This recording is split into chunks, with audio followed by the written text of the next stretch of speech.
Your offer is ready. So ito na po guys, 9,000 pesos ang inapprove sa akin na credit limit. Ang billing end date nito guys, ito po yung pinili ko every 10th day of the month.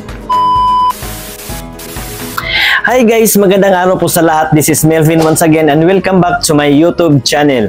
For today's video ay tuturuan ko po kayo kung paano mag-apply ng Maya Credit or Maya Easy Credit. Hindi po ito credit card guys ha, mas lalong hindi rin po ito personal loan. Ang Maya Credit ay isang virtual credit line na galing po sa Maya Bank na inaalaw ang mga Maya users or customers na manghiram up to 30,000 pesos na pambayad sa bill, pambili sa mga groceries in-store or online. Pwede ring makapag-transfer ng funds papunta sa ating Maya wallet. At marami pa pong iba. Parang G-Credit po ito sa GCash guys. Ang maganda lang dito sa Maya Credit guys ay pwede natin itong ma-convert to cash anytime. Kaya sundan nyo lang po at tapusin ang videong ito dahil ipapakita ko po sa inyo ang buong detalye ng Maya Credit. Ipapakita ko rin po sa inyo ang aking unang ginawang hakbang bago ako nakapag-apply dito. At magbigay din ako ng sample sa inyo guys kung paano po ito i-convert to cash. Kaya bago po tayo magsisimula sa mga bagong pasok pa lang po sa aking YouTube channel at sa mga di pa nakasubscribe, pakiclick mo na yung subscribe button na nasa baba at pakihit yung notification bell para ma-notify po kayo sa tuwing may bago na naman akong mga tutorial video na i-upload sa aking channel. Maraming salamat po. So, let's start! Ito, panoorin nyo.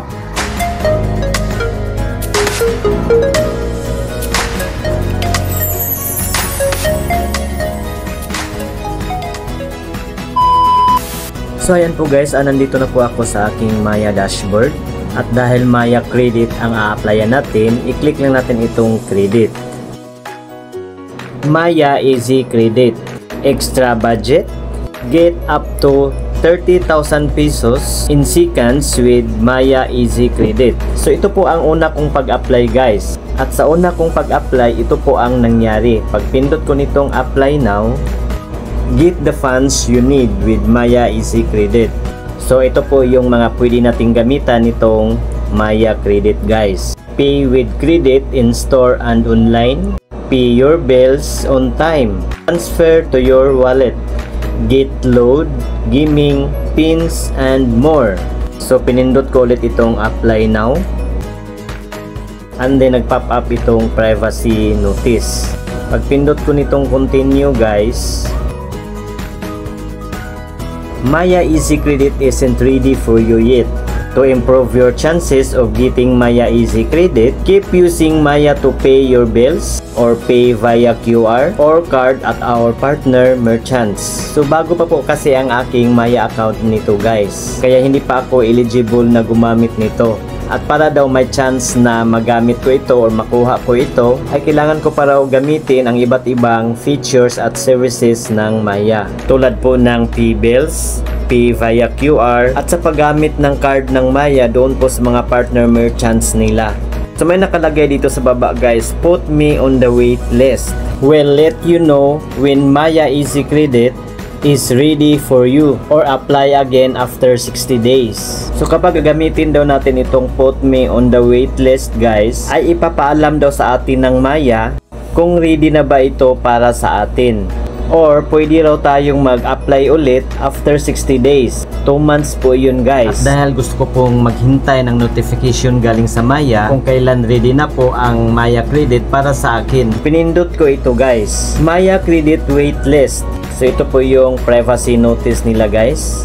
Scroll up lang natin and then itong pinakaunang maliit na bilog ang i-check natin to prove that I have read and agree to the privacy policy. And then pinindot ko itong next. So ang sunod guys ay hingin nila ang ating apelido, ating last name, and then ang mobile number na naka-registered sa ating Maya account. At dito sa number 4, which of the following best describes your current employment status? So alin daw dito yung nag-describe sa ating current employment status guys? So kayo na pong bahalang mamili dyan kung saan po dyan.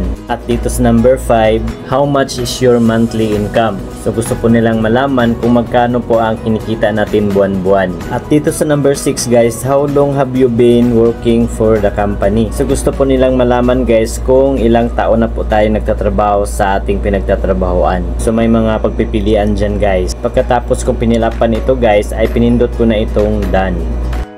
So ganun lang po guys. Nag-pop up ito guys. Hindi ko na po ginawa ito dahil survey lang naman ito. So ayan po guys, nasa waitlist na po ang aking Maya account. So maghintay na lang ako kung kailan mag-notify ang Maya na ready na ang Maya credit para sa akin. So yan po ang purpose ng waitlist guys. Kaysa maghintay na naman po tayo ng 60 days or 2 months para makapag-apply ulit. So pagkatapos ko ginawa yung waitlist, ay nagsimula na rin akong gumamit ng mga features at services ng Maya.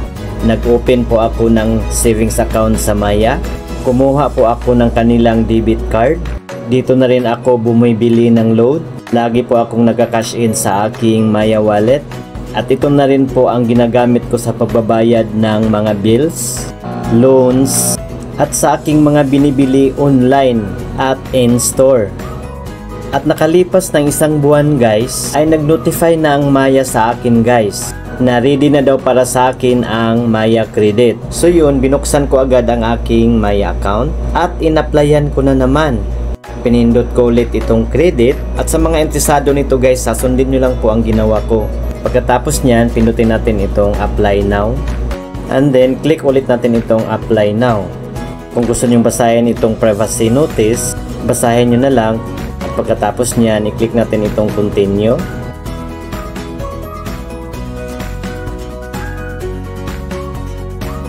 So ito po yung form na pipilapan natin guys. Set up your credit.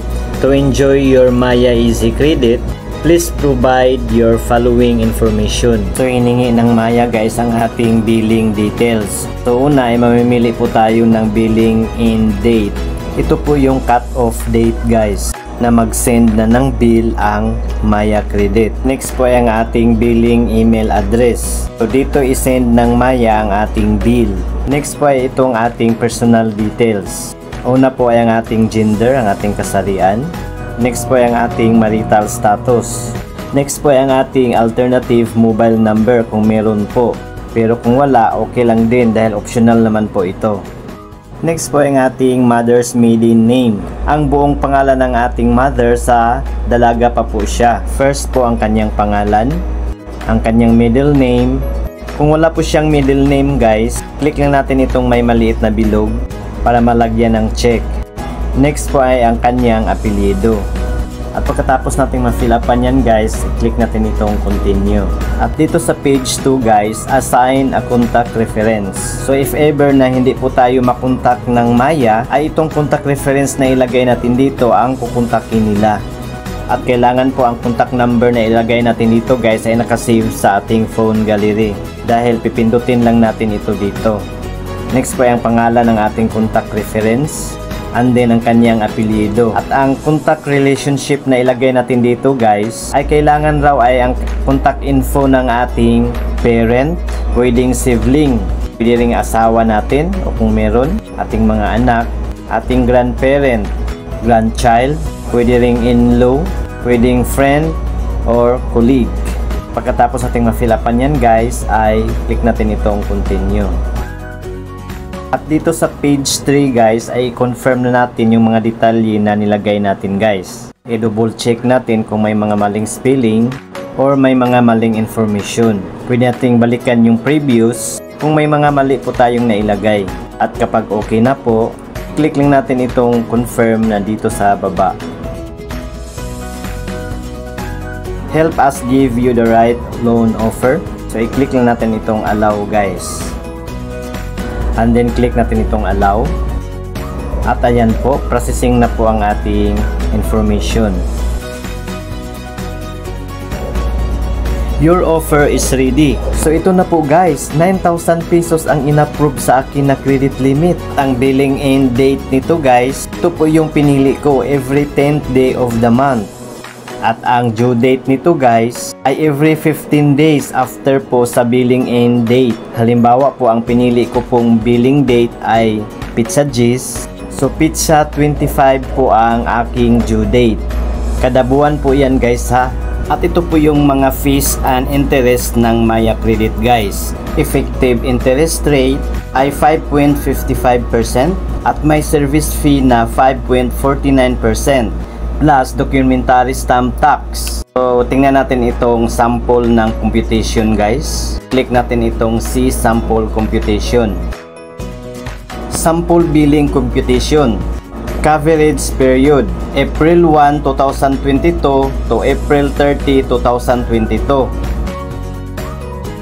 So halimbawa ang amount na nagamit natin sa SC Credit from April 1 to April 30 ay 1,000 pesos. I-times natin yan sa 5.49% na service fee, yan na po ang 54.90 pesos. Plus, ang documentary stamp tax na 0.62. So, ang maging total bill amount niyan guys ay 1,055.52 pesos. So, ganun pala ang computation nito guys. So, balik na po tayo dito. Kapag dito naman sa late penalty fee ay 0.17% times overdue principal amount times number of days late. So ito na po yung kapag late na po tayo magbayad guys, yung lumagpas na po sa due date. So halimbawa ang overdue principal amount ay 1,055.52. Imumultiply natin yan sa 0.17% equals 1.79 pesos. At halimbawa 3 araw po tayong na late, imumultiply natin yung 1.79 times 3 equals 5.37 pesos lang po ang penalty fee natin kapag lumagpas po tayo ng 3 araw. So halimbawa lang naman yan guys kapag lumagpas lang po tayo. Pero make sure po natin guys na hindi po tayo mag-overdue para hindi masisira ang ating record dito sa Maya Credit at tataasan pa ng Maya Credit ang ating credit limit. So patuloy po tayo. Dito sa baba guys, may mga terms and conditions dito. Disclosure statement, truth and transparency in lending, data privacy policy, at automated payments. Kung gusto niyo pong basahin ang mga yan guys, i-click lang po natin yan. At kapag okay na sa atin yan, i-click na natin itong proceed.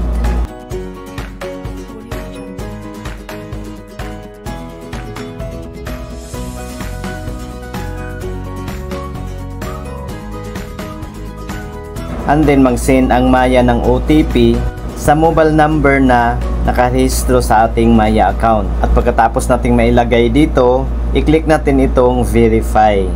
At kapag na-click na natin itong verify guys, ay may ma-receive po tayong text galing sa Maya na na-approve daw ang ating Maya credit application na may credit limit na 9,000 pesos. At pagbalik ko sa aking dashboard guys at binalikan ko itong credit, ay ito na po ang nakalagay sa aking Maya Credit dashboard. May nakalagay ng 9,000 pesos na available credit. Dito sa baba may nakalagay na outstanding balance at 0 pa po dahil hindi ko pa ito nagamit. So ngayon guys, magbigay na naman ako ng sample kung paano natin i-convert to cash itong ating Maya Credit. Madali lang po guys, i-click lang natin itong transfer to wallet. At halimbawa, ang ita-transfer ko po ay 1,000 pesos. And then, i-click natin itong continue.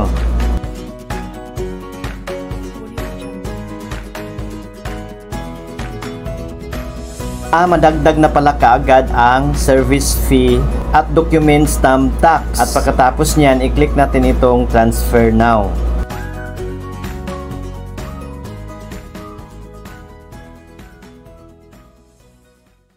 You have transferred 1,000 pesos. At ayan po, nag-send na rin ng SMS ang Maya sa aking mobile number. At ayan po guys, processing na po. At nagiging 8,000 pesos na lang po ang aking credit limit. And then dito sa aking Maya wallet ay nagdaga na po ng 1,000 pesos. So pwede ko na po itong ma-withdraw gamit ang aking Maya debit card. So ganun lang po kadali mag-convert to cash sa Maya Credit guys. So yun lang po. So abangan nyo na lang po ang aking honest review dito sa Maya Credit guys kapag magamit ko na ito mga ilang araw. At At para sa iba pa pong mga tutorial video guys about Maya, ilagay ko na lang po ang mga link guys dyan po sa baba sa my description area sa videong ito. Pakiclick na lang po. And that's all for today guys. Sana may natutunan po kayo. Paki-like and share na lang po sa videong ito guys ha. At para sa iba pa pong mga katanungan, pakisulat na po inyong mga tanong dyan po sa comment section sa baba. So yun lamang po guys. Maraming salamat sa panonood. Advance Merry Christmas po sa lahat. See you again sa next kong tutorial video. Goodbye. God bless us all.